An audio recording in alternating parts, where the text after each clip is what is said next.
Hey cinephiles, and welcome to Everything I Watched in July 2022. This is a series that I kicked off last month, so check out that video if you want to know the full explanation of my intentions and format. Basically, I'm going to run through everything I watched, reviewing and rating along the way, before naming the best and the worst of what I watched in a number of categories. The lineup includes Taika Waititi's Thor movies, a couple of disturbing horror films out of Taiwan, a pair of unlikely Jane Austen adaptations, two instant classics of the stop-motion medium, and the most controversial documentary of the year. Stay tuned, it's all coming up in Everything I Watched in July 2022. I kicked off the month by watching Good Luck to You, Leo Grande on Hulu. This is one I sorely missed at Sundance at the start of the year after hearing positive buzz. It's a dramedy starring Emma Thompson as a 55-year-old widow who books the titular sex worker, played by Daryl McCormick, in hopes of spicing up her non-existent love life. It feels like a movie that was adapted from a stage play, but it was in fact not. The writing is somewhat verbose, the direction is rather stale, but the film has a pair of great performances, particularly from Thompson, who bears both body and soul to striking effect. Coming out of Sundance, there was already Oscar prognostication afoot for Emma Thompson. Sadly, the film is ineligible for Oscar consideration because Disney, who is now calling the shots for Searchlight Pictures, just dumped the film on Hulu without any theatrical release. This is something I just harped about in regards to Prey in my video of 10 movies to watch in August. It's my understanding that they are doing this because of an existing deal where any theatrical releases would then be game for HBO Max, but it still feels like Disney is doing so many films and filmmakers dirty this year. In fact, I'll be talking about two more later in the video. But as for Good Luck to You, Leo Grande, hell of a year for Joseph Kosinski. A month after releasing easily his best film with Top Gun Maverick, he released arguably his worst with Spiderhead, which I watched on Netflix. This is a sci-fi thriller that isn't all that scientific, nor all that thrilling. The central concept, adapted from a short story by George Saunders, of a max security prison where they run emotion-controlling experiments on willing inmates in exchange for shortened sentences, is novel and opens some nightmare scenarios. Imagine someone making you attracted to someone else, like a futuristic Cupid's arrow. Unfortunately, the characterization and logic fall short at every turn. Spiderhead went in one eye socket and out the other for me. Killer soundtrack though. The Princess is another Searchlight picture that went straight to Hulu, but unlike Leo Grande, this one had absolutely zero Oscar potential. This film has been described as Tangled meets The Raid, which admittedly sounds pretty freaking awesome on paper. The premise of a kidnapped princess having to fight her way down from a castle tower, floor by floor, is a killer concept. I would love to play that as a video game. However, the execution here leaves a lot to be desired. While there's some solid choreography on display, the underlying story and characters are so paper thin as to render the entire scenario lifeless. Outside of the respectable set design, the film looks pretty cheap and frankly feels like something you'd see on the CW. So while I will continue to criticize Disney's straight to Hulu strategy in general, no tears shall be shed over The Princess. I experienced Mad God on Shudder, and holy hell this movie, or more like unholy hell, because this handcrafts a tour through the underworld that you'll never forget even if you want to. Mad God is the daunting passion project of Phil Tippett, a legendary visual effects artist whose portfolio includes the original Star Wars, RoboCop, and Jurassic Park. He's basically up there with Douglas Trumbull and Rob Bottin as one of the greatest movie magicians in the second half of the 20th century. Honestly, the first half hour of this film is one of the most incredible works of animation I have ever seen. As a stop-motion connoisseur and amateur practitioner myself, I was completely bowled over by this feat of artistry. I was less enamored with where the film went from there, especially as live action elements were introduced. The more I've learned about how this film was made, the more I understand its unevenness. As rewarding and challenging as my initial journey through Mad God was, more than anything I watched in July, I am not done thinking about this or talking about this by a long shot. Alright, now let's shift gears and talk some Thor. Okay, so Ragnarok. Tell me about that. Walk me through it. I rewatched Thor Ragnarok for the first time since seeing it in theaters back in 2017, which I liked enough at the time and like it even more now. It has possibly my favorite cold open in the MCU, and it's great to see Chris Hemsworth truly able to flex his comedic muscles. That said, as great as the casting is for Jeff Goldblum and Cate Blanchett, I can't help but feel that they weren't utilized to their full potential. I also rewatched the Team Thor shorts, which Taika Waititi directed before and after Ragnarok. These are all on Disney Plus and only a few minutes long. They are very funny, bite-sized mockumentaries that see Thor moving in with a new roommate, Daryl. These are a good reminder that Waititi is responsible for one of the best all-around mockumentaries, What We Do in the Shadows, which I included on my list of the best horror movies of the 2010s. I don't know about you, but I would love to see something like this made into a Disney Plus original series. Then I saw Thor Love and Thunder in Cinemark XD. I was not expecting this to be one of the more derided films in the MCU, but here we are. It truly lives up to the Love and Thunder subtitle. Me, I'm happy to stroll the middle of the rainbow-colored Bifrost on this one, as I thought it was fine and fun. A bit too jokesy for its own good? Probably. Some distractingly bad visual effects? Yeah. But I'd be lying to you if I said I wasn't entertained throughout. Highlights include Christian Bale as Gore the God Butcher. What a name. He easily enters the MCU Villain Hall of Fame, which admittedly is somehow still not a high bar after nearly 30 films. Also, I thought the monochromatic showdown in the Shadow Realm was fantastic. You can read my full review for Love and Thunder over on Letterboxd.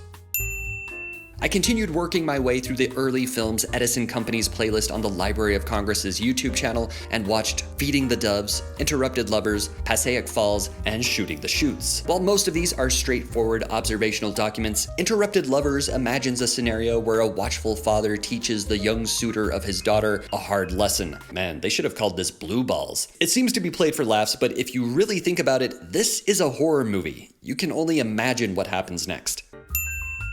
I checked out Fire Island, which is yet another Searchlight film released straight to Hulu. It is a truth universally acknowledged that a single man in possession of a good fortune must be in want of a wife. Well, no offense to my girl Jane Austen, but not every single man is looking for a wife. This is a modern gay version of Pride and Prejudice, following a group of best friends who boat to Fire Island for a legendary week-long vacation. I found this to be fairly sweet and pretty funny, before ultimately succumbing to predictable rom-com tropes. The standout here is star Joel Kim Booster, who also wrote the screenplay. And speaking of Joel Kim Booster, I checked out his new comedy special on Netflix, Psychosexual, which I highly recommend. He speaks frankly and pointedly on sexuality, race, and drugs, and then turns the set on its head by finding a straight white man in the crowd who becomes something of a soundboard for Booster's material. The special walks this line of being both uncomfortable and insightful, but most importantly, hilarious. I finished watching The Boys Season 3, a series I really enjoy despite having some problems with. I think the performances from its stars just keep getting better and better. Carl Urban, Anthony Starr, and Jack Quaid in particular. I also applaud the sheer audacity in its storytelling. The show always finds ways to make my jaw drop, and I honestly think they get away with things you couldn't even do in film nowadays. But because of that, I feel like the show doesn't earn the moments when it attempts to comment on violence. There's some really clunky satire this season on police brutality and Donald Trump that could and should be skewered. I just think it could have been done far more gracefully. Also, following season 2's insane cliffhanger, I feel like this season really spun its wheels before landing on a new cliffhanger. Still, excited to see where they take things in season 4. Alright, brace yourselves for this one. I watched What is a Woman? Easily the most controversial documentary of the year. This was produced and released by the Daily Wire and features right-wing political commentator Matt Walsh fishing for a satisfactory answer to that titular question. This one landed on my radar after I heard how the reviews had been hidden on Letterboxd, something I have never seen happen before, so I wanted to see what all the fuss was about, and well, this is as one-sided and transphobic as you might suspect. I do think there is a nuanced and balanced way to examine this subject, but this certainly is not it. The film does contain several fascinating interviews, but none of it feels like an open-minded attempt at understanding and more of a close-minded attempt to corner people. Does that result in some very watchable, awkward, and compelling moments? Sure, but to what end? This isn't going to change anybody's mind. It's playing to its own base at best and fear-mongering at worst. The divisive debate at its core aside, I don't even think this is particularly well made. It's very pedestrian, quite literally from a man on the street perspective. This is bare bones, painfully manipulative filmmaking through and through. As far as What is a Woman on Letterboxd is concerned, I don't know what kind of reviews were surfacing there, but I can only imagine. Regardless, Letterboxd is entirely in their right to hide or remove reviews. This isn't censorship, it's curation. They have a community policy for a reason. I checked out Incantation on Netflix, a Taiwanese found footage horror film which has become Taiwan's top grossing horror film of all time. I am a big fan of the found footage subgenre. I've covered a few extensively as part of the Cult House series here on the channel, and I gotta say, Incantation is among the better ones I've seen in recent years, up there with 2018's Gonjiam Haunted Asylum. It's very freaky, incredibly well acted, and has a unique fourth wall breaking element that I found pretty effective. Any found footage horror fans out there will definitely want to check this one out. And then I checked out The Sadness on Shudder, which is a Taiwanese zombie horror film. This is the feature-length directorial debut of Canadian filmmaker and animator Rob Jabbaz. It's inspired by the Crossed comics by Garth Ennis, and if you know what that is, you know it's very, very effed up. Basically, instead of a plague turning people into moaning, shambling flesh eaters, this one turns them into grinning, sadistic flesh eaters. I used to live in Taipei, so it was fun to see that city utilized as ground zero for a horrific outbreak. There's a great sequence set on the Taipei metro. Unfortunately, I found this film to be very front-loaded. The last half is mostly set inside of a hospital, and the film loses all sense of scale and momentum as a result. Still, it's a promising debut from Rob Jabbaz. I also checked out all of the short films made by Rob Jabbaz, which you can find right here on YouTube. He's a talented animator and one twisted dude. I can't even show some of this stuff to you without having to age-gate this video, but if you liked The Sadness or the sound of it, then bon appetit. His live-action short, Clearwater, has a pretty radical creation sequence that recalls some of the best sci-fi imagery of late. Think Under the Skin and Annihilation. I just wish it amounted to more. Now, for something completely different, I watched Mrs. Harris Goes to Paris, which is essentially a nice core phantom thread. It follows the fortunes and misfortunes of a widowed cleaning lady in 1950s London and her pursuit of a couture dress. Riveting stuff, I know. A cynic could write this off as a feature-length commercial for Dior, but it's a beautiful, delightful, and wonderful commercial for Dior. Leslie Manville is fan-freaking-tastic in this, and I will cheerfully volunteer for her Best Actress campaign. I watched Persuasion on Netflix, which is an adaptation of the Jane Austen novel of the same name. This film has been met with a most cold reception, especially from Austenites. I have yet to read any Jane Austen myself, so maybe that's why I was pleasantly smitten by this one. I found it to be a rousing rom-dramedy of manners and intentions, carried by a robust ensemble of the alluring and the amusing, wittily written, handsomely photographed, and properly performed. A lot of people took issue with Anne breaking the fourth wall, but it's not like Fleabag has a monopoly on the meta woman. I think it suits the interior monologue of a lovesick protagonist in the Regency era rather well. In my library, Persuasion earns shelf space beside other great modern Austen adaptations like 2016's Love and Friendship and 2020's Emma. Dakota Johnson can break my fourth wall all the day long. I checked out Bill Burr live at Red Rocks on Netflix. In an era that other left-of-center comic superstars Dave Chappelle and Ricky Gervais have been labeled persona non grata for their transphobic specials, Bill Burr sticks to his script by criticizing womankind in general. It's a bit old hat, but he saves the best for last, a wild stance on abortion that just might bring this country together. No, it won't. I also watched The Gray Man on Netflix, and it appears Michael Bay isn't the only one who got a drone for Christmas. It's nice to see Ryan Gosling back on screen. He plays anti-heroes oh so well. What this film lacks in logic and supporting players, it packs in action set pieces filmed around the world. It almost merits the sequel that has already been announced. I watched The Big Lebowski 2, which is a Funny or Die short with Tara Reid playing all the parts. That couch really tied the room together, Walter. You mean like your rug? Why not use an ottoman, dude? Or a divan? Or a chase lounge? Shut up, Donnie! It's so bad, you'd swear it was a hostage video.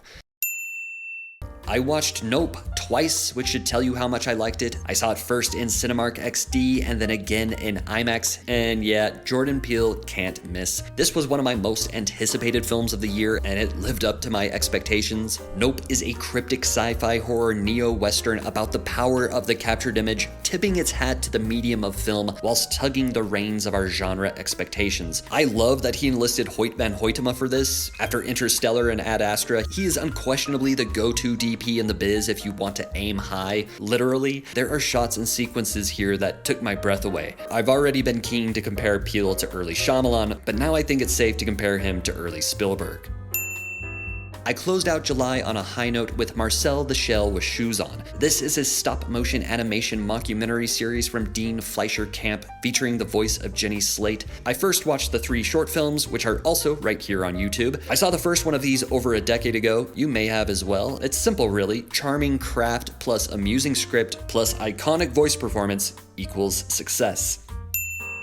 In 2010, who knew we were witnessing the birth of a new IP that would be playing in movie theaters a dozen years later, which is how I saw the feature-length adaptation of Marcel the Shell with Shoes On. It takes the look and feel of the shorts and builds upon it to an astonishing degree for a story that is at once miniature and majestic, that not only has something to say on the nature of internet fame, but on growing up and letting go and accepting change. Unlike Mad God, the live-action element is present from the very beginning and feels at home here. This is a very sophisticated blend of mockumentary and stop-motion formats. Marcel the Shell with Shoes On is a wholesome wonder for the whole family.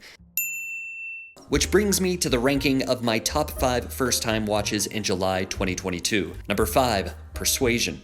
Number 4, Mrs. Harris Goes to Paris. Number 3, Marcel the Shell with Shoes On. 2, Nope. And number 1, Mad God. Best rewatch, Thor Ragnarok. Best show or series, by default, The Boys Season 3. Best short film, take your pick of the Marcel the Shell with Shoes On shorts. Best comedy special, Joel Kim Booster's Psychosexual. And last and least, the worst movie I watched? Well, obviously The Big Lebowski 2, but that feels like a cop-out, and frankly, so does What Is a Woman, so I'll make this more interesting and say Spiderhead. And that's everything I watched in July 2022. What did you watch and what did you make of it? Feel free to share your top 5 first-time watches, any other categories, or even a list of everything you watched. Let me know in the comments below. I'll see you down there. If you enjoyed this video, please give it a thumbs up. Subscribe to Cineflect for video essays, film lists, and more. I got this! And click that bell next to the subscribe button if you'd like to be notified anytime I upload a new video. Thank you so much for watching. For Cineflect, I'm JS Lewis. Until next time, watch something good.